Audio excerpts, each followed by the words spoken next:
Muhambe pakati penyu ndiana. Muri mese. Uyaiton.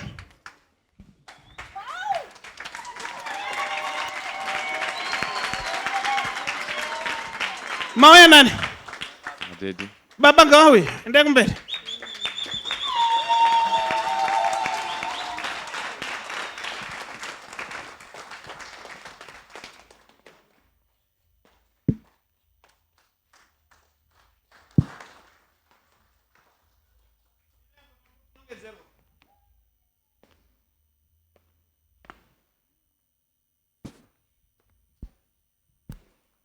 Vana wenyera baba. Oh, mabva kupi? Mozambique Penyaronga unozi kumutombongwe. Aish.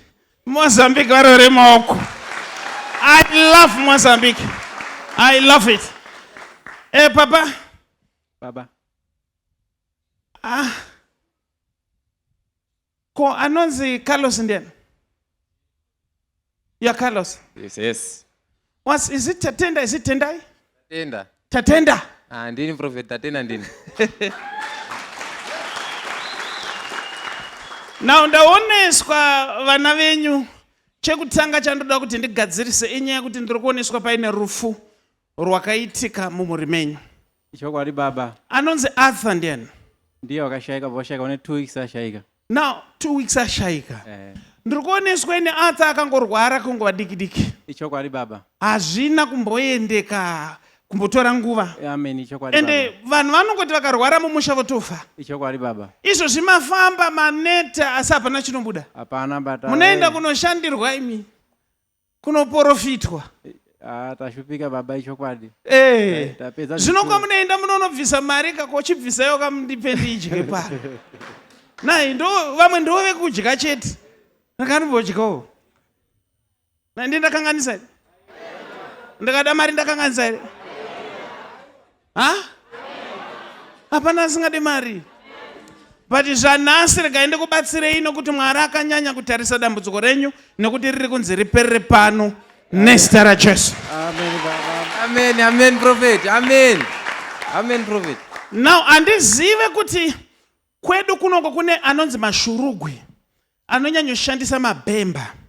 Hameno kuti kune vanoita zvemaini kwenyu makambaanzwa here kuti hamuna? Vanokuwadza vamwe vachitorera vanhu zvavashanda. Magombiro, magweja.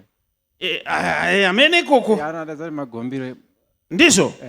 Ndaoneswa ini in the realm of the spirit. Paine rufu ruda kuitika mumba menyu. But chandinetsa ndatadza kuziva kuti is this knowledge, is it what? Knowledge baba, knowledge. Anoita basa rii? Unoita basa rechigweja. Ndaoneswa ruri rufu rwanga ruchida kuitika but ruchitikira pana knowledge. Nokuti knowledge iko zvezvi anodhakwa zvakanyanya. Chokwadi prophet, chokwadi. Hapana kana chine musoro chiri kubuda pari. Chokwadi prophet. Saka ndaona kuine zvaitika mubasa rake. Asi munhu anotombobata mari but hazviite. Saka ndanzi naJehovha ndikusonongora mese. Amen prophet, amen prophet. Simudzai maoko. Ndinoganhura ndufu dzese nezita raJesu. Muringa ichengetedzwe.